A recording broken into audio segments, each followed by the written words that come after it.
कांग्रेस के पश्चिम बंगाल इकाई के अध्यक्ष अधीर रंजन चौधरी ने शनिवार को तृणमूल कांग्रेस के प्रमुख ममता बनर्जी की आलोचना की और आरोप लगाया कि उनके बदलते बयान और बदलता रुख भारतीय जनता पार्टी से उनके डर का संकेत है।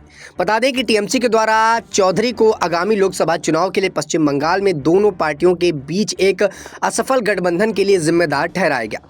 चौधरी ने कहा कि बनर्जी जैसी वरिष्ठ नेता को कांग्रेस पर निशाना साधते हुए देखना काफी दुर्भाग्यपूर्ण है। चौधरी ने यह कहा कि मुर्शिदाबाद जिले में पार्टी कार्यालय के संवाददाताओं से कहा है कि ममता बनर्जी आरोप लगा रही हैं कि कांग्रेस मुस्लिम वोट्स पाने के लिए तरह तरह की बातें कर रही है। वहीं भाजपा भी कह रही है कि आने वाले दिनों में कांग्रेस कमजोर होगी और दीदी कह रही हैं कि कांग्रेस से कुछ भी नहीं होने वाला। उधर चौधरी ने कहा कि मैं ये समझने की असमर्थ हूं कि वास्तव में उनके मन में क्या है। हालांकि ये देखना काफ़ी ज़्यादा दुर्भाग्यपूर्ण है और एक नेता जो इंडिया गठबंधन में है वह ऐसी बातें कहती हैं।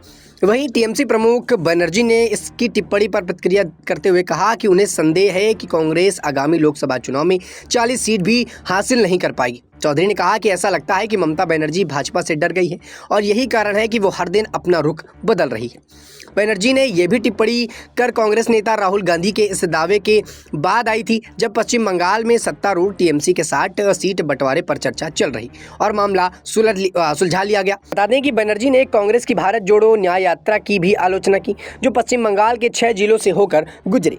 उन्होंने इसकी तुलना राज्य में आए प्रवासी पक्षियों के लिए भी की, महज फोटो खिंचवाने के अवसर से की थी। बता दें कि बनर्जी ने शुक्रवार को कहा कि मैंने प्रस्ताव दिया है कि कांग्रेस 300 सीट पर चुनाव लड़े, लेकिन उन्होंने इस बात पर ध्यान देने से इनकार कर दिया। अब वे मुस्लिम मतदाताओं को अपने पाले में करने के लिए राज्य में आए। मुझे संदेह है कि यदि वो 300 सीट पर चुनाव लड़ते हैं तो क्या वे 40 सीट पर जीत पाएंगे। उन्होंने कहा था कि हम गठबंधन के लिए तैयार थे। उन्हें 2 सीट की पेशकश की थी जिसे उन्होंने अस्वीकार कर दिया। अब उन्हें 42 सीट पर अकेले चुनाव लड़ने दें। तब से हमारे बीच कोई बातचीत नहीं हुई। हम अकेले लड़ेंगे और भाजपा को बंगाल से हराएंगे।